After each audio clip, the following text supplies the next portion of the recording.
మరి పేట ఓడిపోతుందిరా ఓ రాంచుకోండి పిల్లండ్రా జై బజరంగబలి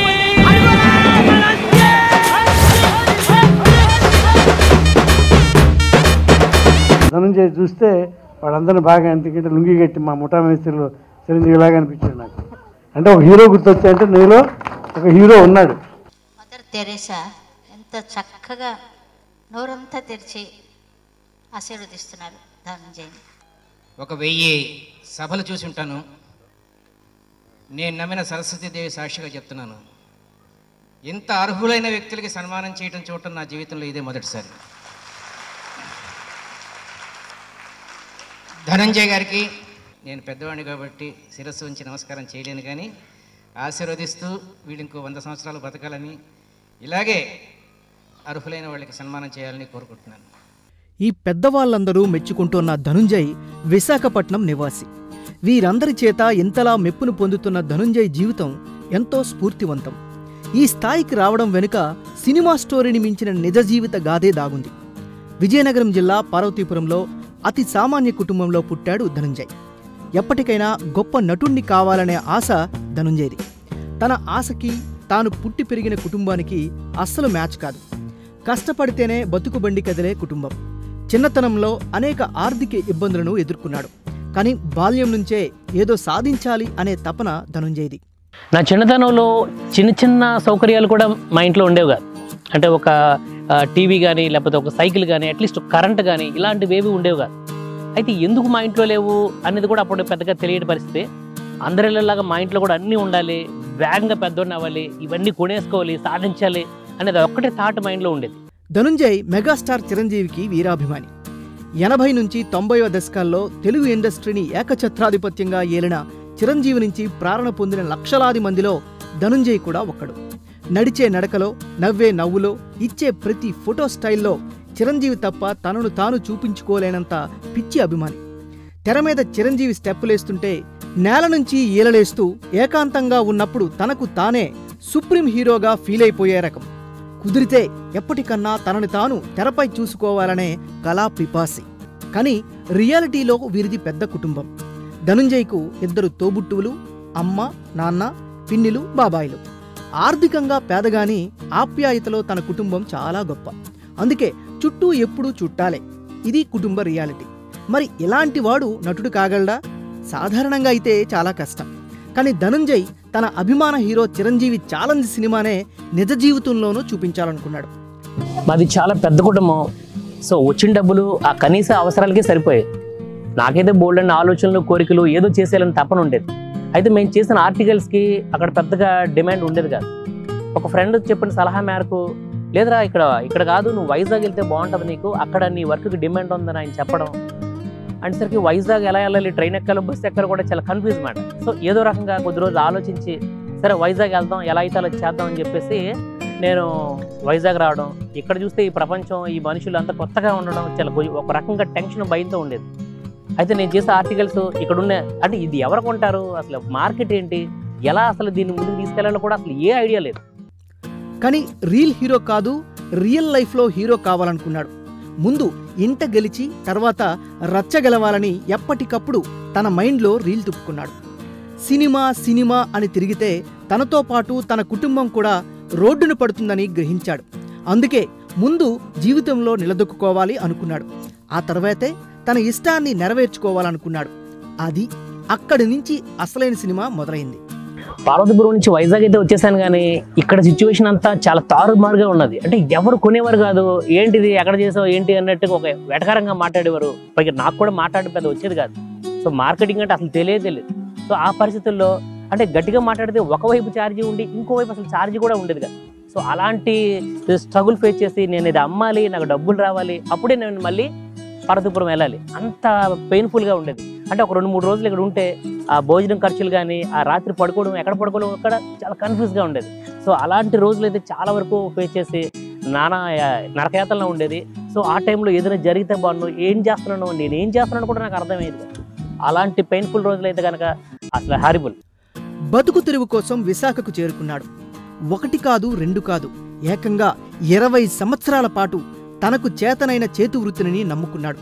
ఇత్తడితో షీల్డులు, మెమెంటోలు తయారు చేసే పనిలో పడ్డాడు. మొత్తం కుటుంబంలో ప్రతి ఒక్కరూ కష్టపడ్డారు. చేసిన ప్రతి బొమ్మను, షీల్డును పట్టుకొని నడుచుకుంటూ షాపు తిరిగాడు. ఎంతో కష్టంతో అమ్మగా వచ్చిన పైసాతోనే బతుకుబండిని నడిపించాడు. చేతిలో నైపుణ్యం ఉంది, కానీ జేబులో చిల్లి గవ్వలేదు. ఆదుకునే నాదుడే లేడు. పని చేసేందుకు స్థలం దొరక్క చాలా ఇబ్బంది పడ్డాడు. ఎలాగోలా మద్దెలపాలెంలో చిన్న స్థలంలో తన జీవన ప్రస్థానాన్ని ప్రారంభించాడు. ఈ ధనుంజయ పార్తీపురం ఏరియా నుంచి చిన్న పాత రోజుల్లో ఉన్న సూట్ కేసు ఉంటుంది చూసారండి, ఆ సూట్ కేసు పట్టుకుని వచ్చి కలబత్తి ఎత్తుక్కొని వచ్చాడండి. నువ్వు పార్తీపురం నుంచి నువ్వు ఇక్కడ సప్లై చేయాలంటే నిన్ను ఎవరు నమ్మే పరిస్థితిలో ఈ రోజు లేదు.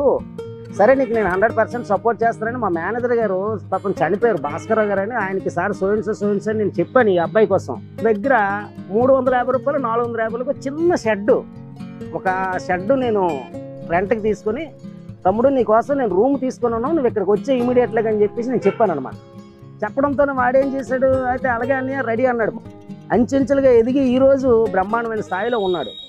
రక్తాన్నే చెమటగా మార్చి కష్టాన్నే నమ్ముకున్నాడు.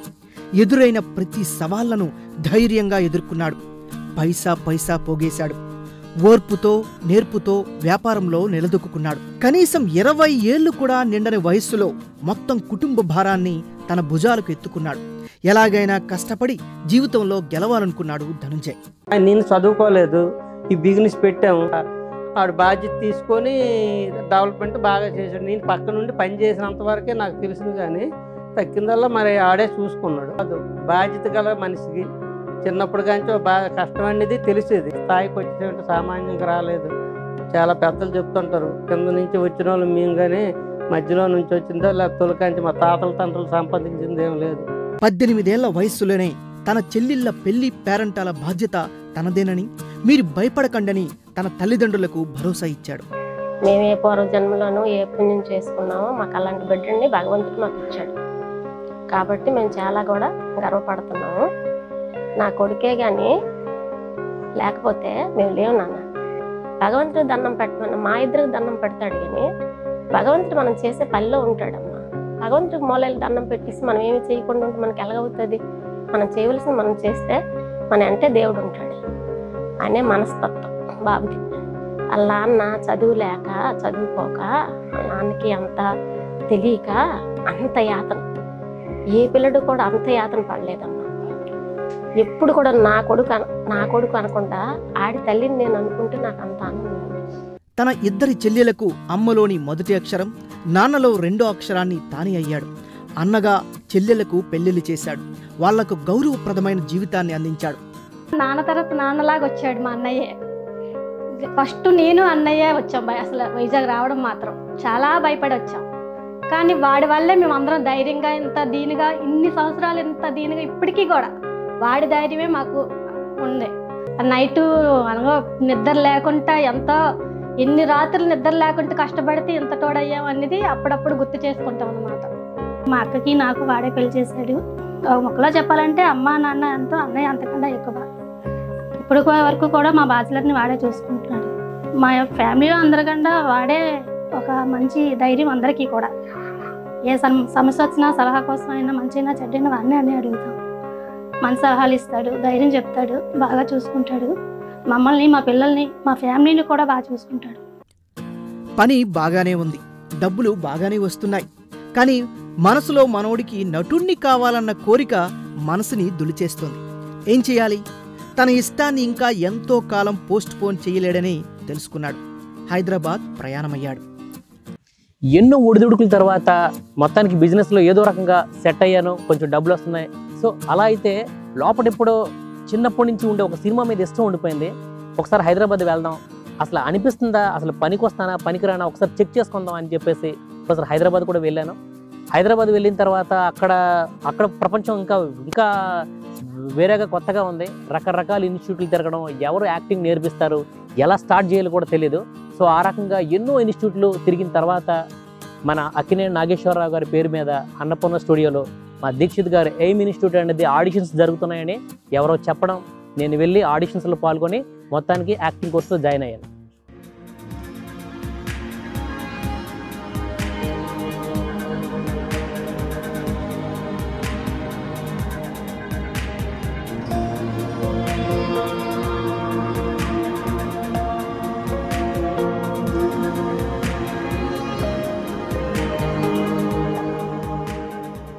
అని నువ్వు యాక్టర్ కావడానికి పడ్డ కష్టం అంతా చూసి అంటే ఎంత కష్టపడ్డావు నాకు తెలుసు.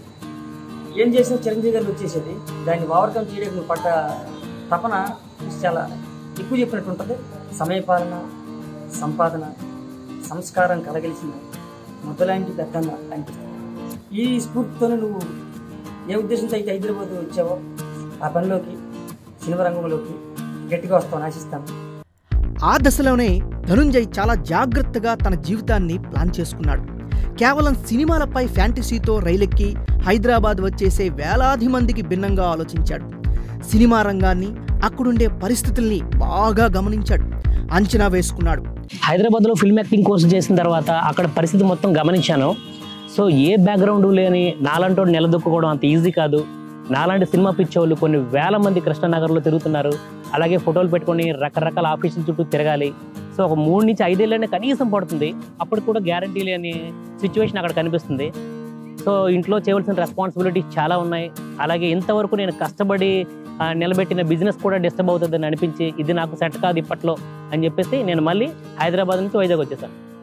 కడుపు చేత పట్టుకుని విశాఖ వచ్చిన తనలాంటి వారందరికో ఆశ్రయాన్ని కల్పించాడు. వాళ్ళ కుటుంబాలను తన కుటుంబాలుగా భావించాడు, అండగా నిలిచాడు. వారిలో కొందరికి పెళ్లిళ్ళు కూడా దగ్గరుండి జరిపించాడు. అది 15 ఇయర్ నుంచి వర్క్ చేసేవాళ్ళం ఇద్దరు. ఫస్ట్ నుంచి మాకు షాప్ పెట్టిన నుంచి ఆయనే కొద్దిగా సపోర్ట్ చేశారు నాకు. ఆ వర్క్కి ఈరోజు షాపు ఇంత స్టేజ్లో ఉండడానికి ఆయన కొద్దిగా కారణం. నాకు మాలా షాపులకి కొద్దిగా ఆదర్శం ఆయన. అద్దె ఇళ్ల కోసం ఎక్కడైతే వీధి వీధి తిరిగి లేదనిపించుకున్నాడో అక్కడే అందరినీ అబ్బురపరిచేలా అద్భుతమైన 3 అంతస్తుల ఇంటిని నిర్మించుకున్నాడు. తన అభిరుచికి తగ్గట్టుగా ఇంటిని సర్వాంగ సుందరంగా తీర్చిదిద్దుకున్నాడు. వృత్తిపరంగానే కాదు, వ్యక్తిగత జీవితంలోనూ ఆనందాన్ని ఏర్పాటు చేసుకున్నాడు. కుటుంబం మొత్తాన్ని ప్రతి క్షణం ఆనందంగా ఉంచేందుకు తపన పడుతుంటాడు. చిన్న పెద్ద అందరికీ సంతోషాన్ని పంచుతుంటాడు. భర్త అనేవాడు తల్లిని కానీ చెల్లిని కానీ బాగా చూసుకుంటే భార్యని అంతకు మించి ఇంకా బాగా చూసుకుంటారు. ఆ విషయంలో ఆయన మాత్రం 100కి 200% అని చెప్పచ్చు. నాకు మ్యారేజ్ అయిన తర్వాత ఇప్పటికీ 10 ఇయర్స్ అవుతుంది. ఎప్పుడు కూడా అమ్మ వాళ్ళ ఇంటికి వెళ్దాం, అమ్మ వాళ్ళ ఇంట్లో ఉందా అని కానీ ఇప్పటికొచ్చి ఎప్పుడు అనిపించలేదు. ఎందుకు అనిపించలేదంటే ఇక్కడ నన్ను తను అంత బాగా చూసుకుంటున్నారనమాట. ఇక్కడ పుట్టింట్లో కన్నా అత్తవారింట్లో ఒక అమ్మాయి హ్యాపీగా ఉందంటే కారణం తన భర్త సపోర్ట్ ఉంటే కంపల్సరీగా ఆ అమ్మాయి తన పేరెంట్స్ని గుర్తు చేసుకోదు. లైఫ్ లాంగ్ కూడా అంత సపోర్ట్గా అంత హ్యాపీగా చూసుకుంటారన్న నమ్మకం తన మీద నాకు వచ్చింది. ప్రతి దశలో కష్టాల్ని పంటి బిగువన భరిస్తూ ఒక్కో మెట్టు ఎక్కాడు.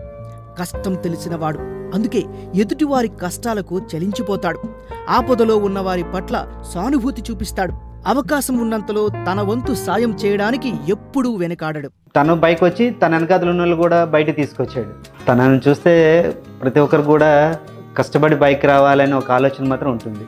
ఏదైనా సాధించాలని అనుకుంటే మాత్రం కంపల్సరీగా అది పట్టుదలగా చేస్తాడు. అది నాకు తెలిసినంత వరకు అయితే నాకు బావమరిదిగా కాదు కానీ బెస్ట్ ఫ్రెండ్ అనుకుంటాను నేనైతే. ఒకరు సహాయం చేసినా ఒకరు ప్రోత్సహించినా అది ఎంత తృప్తిగా ఉంటుందో, ఎంత ముందుకెళ్ళడానికి ఉపయోగపడుతుందో నా జీవితంలో నా అనుభవం ద్వారా నాకే తెలిసింది. కాబట్టి అలాంటి ప్రోత్సాహం సహాయం చేసిన చారిటబుల్ ట్రస్ట్లు వైజాగ్లో ఎన్నో ఉన్నాయి. అందులో కొన్నిటిని తీసుకొని వాళ్ళందరికీ కూడా మన గానకోకిల పి సుశీల గారి చేతుల మీదుగా ఒక చిన్న సపోర్ట్ ఇవ్వాలి అని చెప్పేసి కళాభారతిలో ఒక మంచి కార్యక్రమం కూడా చేయడం జరిగింది. అలాగే హైదరాబాద్ నుంచి ఒక 40 మంది ఒక స్ట్రీట్ చిల్డ్రన్స్ని కూడా తీసుకొచ్చి వాళ్ళందరితో ఎడ్యుకేషన్ కోసం ఒక మంచి ప్లే కూడా చేసాం. సో అది కూడా నాకు ఒక రకంగా చాలా సంతృప్తినిచ్చింది. చాలా మంచి కాంబినేషన్ ఎంచుకున్నాడు ఆయన. ఇది ఇంతవరకు ఎవరు చేయలేదు. ధనుంజయ్కి వారి వెనకాతలు ఉండే వారికి ఊకం ఇచ్చిన వాళ్ళందరికీ కూడా ఆయుర ఆరోగ్యాలు ఐశ్వర్యం ప్రసాదించి భగవంతుడు ఇలాంటి సేవలు ఇంకా ఎన్నో చెయ్యాలి. తనతో పాటు 10 మంది కూడా చాలా బాగుండాలి అనే ఒక ఆలోచన ఉంది ఆ అబ్బాయి. ఆ ఆలోచనే శ్రీమతి సుశీల గారిని మా ఊరికి విశాఖపట్నం తీసుకురావడమే కాకుండా నాలాగా నాకు కూడా వారి చేతుల మీద ఘనంగా సన్మానం చేయించారు. నాతో పాటుగా చాలామంది సేవ చేసే వ్యక్తుల్ని అంటే అన్ని రంగాల నుంచి కూడా తీసుకుని వారందరికీ కూడా సుశీలమ్మ గారి చేతుల మీదుగా సత్కరింప చేసి ఎంతో ఆనందాన్ని పంచిపెట్టి అంటే సేవని గుర్తించాలి అనే తపన ఆ అబ్బాయిలో ఎంతో ఉంది. మంచి కళాత్మకమైనటువంటి హృదయం కూడాను. అలాగే సర్వీస్ విషయంలో కూడా తనకు చేతనైన సహాయం 10 మందికి మితభాషి. ఎన్నో ఏళ్ల శ్రమ, నిద్రలేని రాత్రుల ఫలితంగా ఆర్థికంగా నిలదొక్కున్నాడు. ఇక చెప్పేదేముంది, అసలైన సెకండ్ హాఫ్ ప్రారంభమైంది. తనలో ఉండే నటనని బయటికి తీశాడు. ఎవరో వస్తారు, ఏదో చేయిస్తారు అనుకోలేదు. తన కష్టంతో పోగేసుకున్న డబ్బుల్ని తన ఇష్టానికి వినియోగించుకోవాలనుకున్నాడు. అలా తన తొలి ప్రస్థానాన్ని ప్రయత్నం అనే ఇండిపెండెంట్ మూవీతో ప్రారంభించాడు.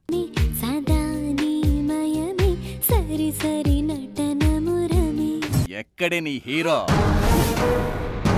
వచ్చాడ్రా నా హీరో.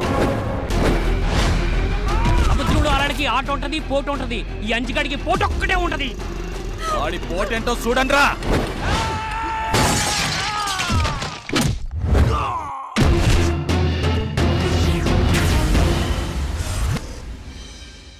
రెండు 2019లో ఈ ఇండిపెండెంట్ మూవీని విశాఖపట్నంలోని ఉడా చిల్డ్రన్ థియేటర్లో మరియు హైదరాబాద్ ప్రసాద్ ల్యాబ్లో ప్రీమియర్గా ప్రదర్శించారు. తనకు నటనలో శిక్షణ ఇచ్చిన పరుచూరి వెంకటేశ్వరరావు, దీక్షితులు గారితో పాటు మరికొంతమంది సినీ ప్రముఖులు ఈ కార్యక్రమానికి హాజరయ్యారు. ధనుంజయ్ని మనసారా ఆశీర్వదించారు. ఒక ప్రయాణంలో ముందుకు సాగుతూ వెళ్తున్నప్పుడు ఒక మాట ఉంది, అది ఎప్పుడు గుర్తుంచుకోవాలి. నేను ధనుంజయ్కి క్లాస్ చేస్తున్నప్పుడు కూడా పిల్లలకి అందరికీ చెప్తూ ఉంటాను నేను, untested life is not useful, అపరిచితమైన జీవితం వ్యర్థము అని.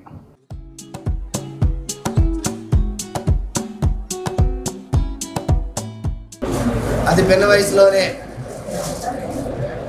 ఒక మంచి ప్రయత్నాన్ని చేసి లోకల్గా ఉన్నటువంటి ఆర్టిస్టులందరినీ కూడా గౌరవించి వాళ్ళందరికీ అవకాశం కల్పించి లోకల్ టాలెంట్ని బయటికి తీసుకురావాలి అనే ఆలోచనతో మరి ఈరోజు ఈ ప్రయత్నం అనే సినిమా ద్వారా ప్రయత్నించినటువంటి సోదరుడు ధనుంజయ్ గారితో పాటు వాళ్ళ యూనిట్ సభ్యులందరికీ కూడా ప్రత్యేకంగా అభినందనలు తెలియపరచుకుంటూ ఆల్ ద బెస్ట్.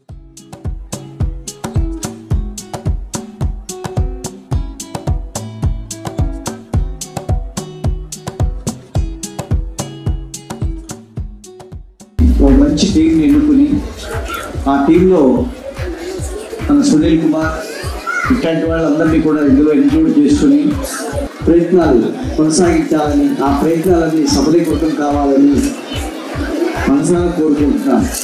సినిమా ఒక కసి, సినిమా ఆర్టిస్టులు అంటే ఒక గౌరవం, ఆర్టిస్టులు అంటే అతనికి ఉన్న అభిమానం ఇప్పుడు తెలుస్తుంది మేడం. అక్కడి నుంచి చిన్న పెద్ద షార్ట్ ఫిల్ములు, వాణిజ్య ప్రకటన యాడ్స్లో నటించడం, సరదాగా చిన్న చిన్న ఆల్బమ్ సాంగ్స్ను నిర్మిస్తూ దానిలో నటిస్తూ తనకిష్టమైన నటనను, తన కుటుంబ బాధ్యతలను బ్యాలెన్స్ చేస్తున్నాడు ధనుంజయ్. 22 సంవత్సరాల క్రితం ఎట్లాగైతే ఉన్నారో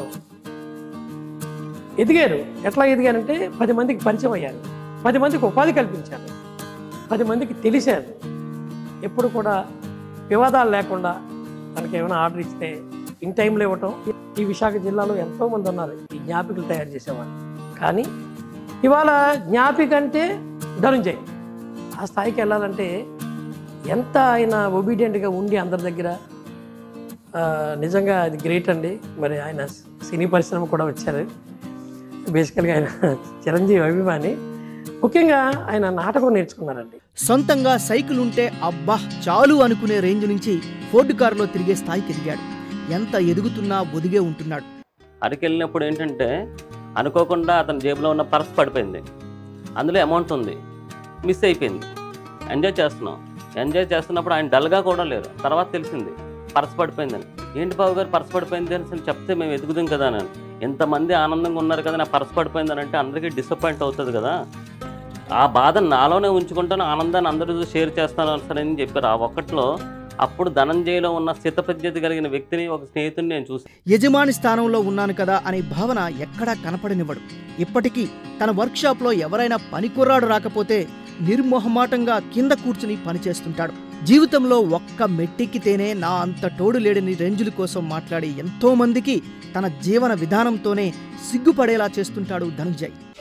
నన్ను చూస్తున్న వాళ్ళందరూ నేనేదో సక్సెస్ అయ్యాను, చాలా గొప్ప అయిపోయినట్టు ఫీల్ అవుతున్నారు. కానీ నిజంగా మా జన్మనిచ్చిన తల్లిదండ్రులు, అలాగే మా ఫ్యామిలీ, స్నేహితులు, శ్రేయోభిలాషులు ఎంతమంది నాకు సపోర్ట్ చేస్తారు, నా పక్కన ఉన్నారు, నాకు గైడెన్స్ ఇస్తూనే ఉన్నారు. సో ఇదే నా సక్సెస్, వాళ్ళే నా బలం.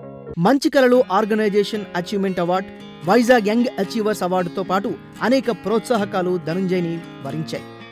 ఇలాంటి వీడియోలో నేను కనిపించడానికి ఇంకా చాలా టైం ఉంది. దానికి నేను అర్హుణ్ణి కాదు అని నేను చెప్పినా సరే లేదు, డెఫినెట్గా చాలా మందికి ఇన్స్పైర్ అవుతుంది ఈ స్టోరీ, మీరు తప్పకుండా చేయాలని చెప్పేసి నన్ను వేధించి వెంటబడి మరి ఈ వీడియో చేశారు మన జేసీ క్రియేషన్స్ స్నేహితుడు నాగరాజు గారు.